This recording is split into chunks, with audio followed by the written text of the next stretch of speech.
जर त्यांच्या पक्षातील लोकप्रतिनिधी पदाधिकारी त्यांच्यावर नाराज असतील, त्याचा खापर आमच्यावर कशाला फोडता? यांना बड्डेचा केक भरवण्याकरता वेळ आहे. परंतु पक्षवाढी करता आणि आपले जे लोकप्रतिनिधी आहेत त्यांना निवडणुकीमध्ये मदत करण्याकरता सभा घेण्यासाठी सुद्धा हे लोक जात नाहीये, बैठका घेत नाहीयेत, मुंबईतून बाहेर पडत नाहीयेत. त्यामुळे त्यांच्या पक्षात नाराजी आहे आणि तुमच्या पक्षात नाराजी आहे याकरता लोकप्रतिनिधी एकनाथ शिंदे साहेबांकडे जाणार, लोकप्रतिनिधी फुटणार, अशा पद्धतीच्या बातम्या युबीटीचे नेतेच माध्यमांमध्ये पसरवत आहेत. आपल्या लोकप्रतिनिधींवर त्यांचा विश्वास नाहीये आणि त्यांना बदनाम करण्याकरता युबीटीचे नेते अशा पद्धतीच्या बातम्या पसरवत आहे. संजय राऊत काय बोलतायत? अहो, त्यांनी त्यांच्या कटकारस्थानांमुळे आज त्यांच्या पक्षाची अवस्था मृतावस्थेत आलेला आहे. प्रयोगशाळेमध्ये ज्या पद्धतीने एखादी डेड बॉडी मुलांना शिकण्याकरता देत असतात, त्याच पद्धतीने ही युबीटीची डेड बॉडी कधी शरद पवारांच्या पक्षातील नेत्यांना वापरण्याकरता देतात अभ्यासाकरता, तर कधी काँग्रेसला वापरण्याकरता देतात. शवाग्रहातील जी डेड बॉडी असते ती अवस्था संजय राऊत सारख्या मंडळींनी युबीटीची केलेली आहे. कधी शरद पवार वापरतात, कधी काँग्रेस वापरतात. ते फडणवीस संजय राऊत म्हणते फडणवीस देखील शिंदेचं ऑपरेशन करतायत, त्यांची डेड बॉडी केलेली. मी तेच म्हणतोय की त्यांची अवस्था डेड बॉडीची झालेली आहे. पवार साहेब कधी वापरतात, कधी काँग्रेस वापरतात, आणखी कधीतरी तिसरे कोणतरी वापरतात. त्यामुळे ती संजय राऊतांसारख्याने अशी परिस्थिती केलेली आहे. उद्या आदित्य ठाकरे असतील, माझे नाव उद्या लिहितील की आदित्य ठाकरे असतील, संजय राऊत असतील, परब असतील, यांच्यावरती मोठ्या अहो, ते चालले, त्यांना कोणीतरी घ्यायला पाहिजे ना. बघा, आदित्य ठाकरे आणि संजय राऊत यांच्यामध्ये जे काही कोल्ड वॉर सुरू आहे,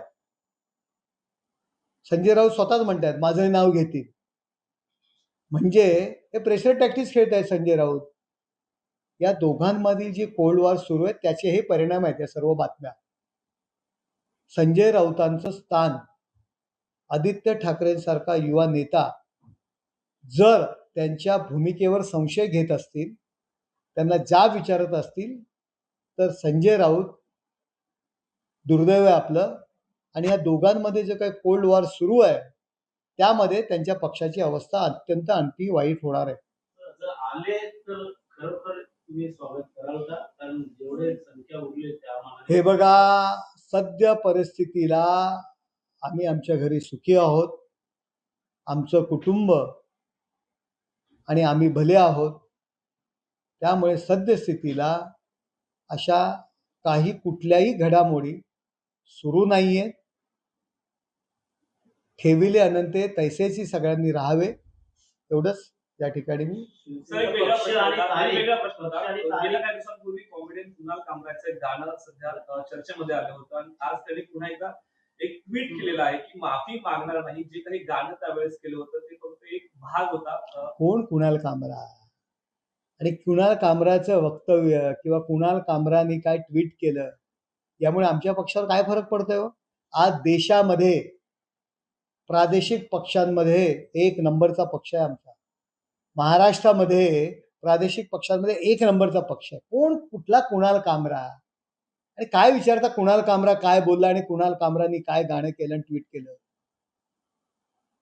जिल्हा परिषद, महानगरपालिका, नगरपालिका, पंचायत समिती, भारतीय जनता पार्टी हा राष्ट्रीय पक्ष, त्यानंतर जर कुठलं स्थान असेल तर एकनाथ शिंदे साहेबांच्या नेतृत्वाखाली शिवसेना.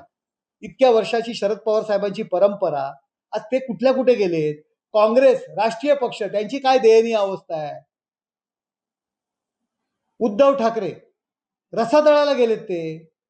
आज आमचा पक्ष महाराष्ट्रामध्ये प्रादेशिक पक्षांमध्ये एक नंबरचा पक्ष आणि देशात सुद्धा आहे.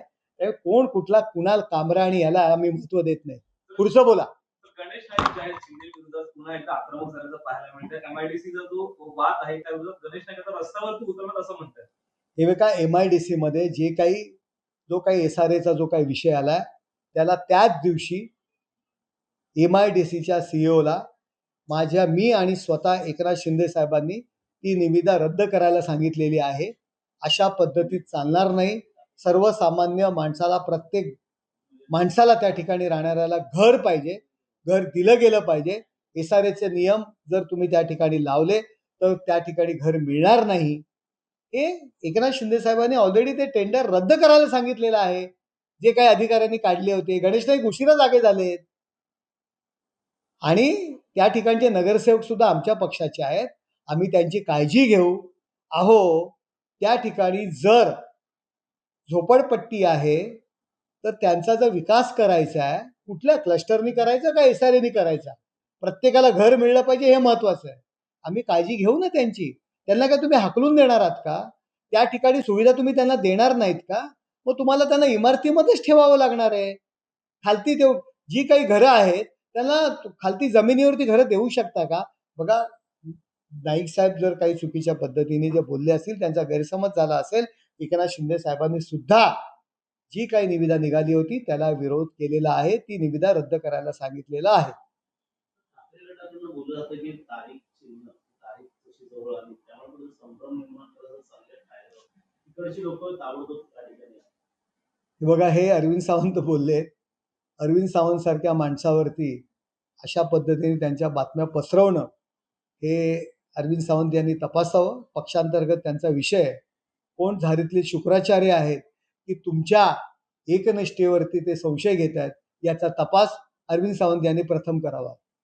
लवजिहाद करणाऱ्यांना फाशी द्या असं प्रवीण चौधरी यांनी गेल्या काही दिवसापासून कायद्यानंतर वाद सुरू आहे त्या ठिकाणी. हे बघा, शासन स्तरावर निर्णय घेईल. मला वाटत नाही, मी काय ऐकलं नाहीये त्यांचं काही स्टेटमेंट. ते अशा पद्धतीचे वारंवार स्टेटमेंट करत असतात. एक हिंदुत्ववादी नेते आहेत, त्यांचे विचार त्यांनी मांडलेले आहेत. तर करुणा मुंडे बारामतीमध्ये पोटनिवडणूक लढण्यावर ठाम आहे. आता करुणा मुंडे जर बारामतीमध्ये पोटनिवडणूक लढण्यावर ठाम आहे तर त्याच्यावर मी काय प्रतिक्रिया देणार? माझा काही संबंध, आमच्या पक्षाचा काही संबंध.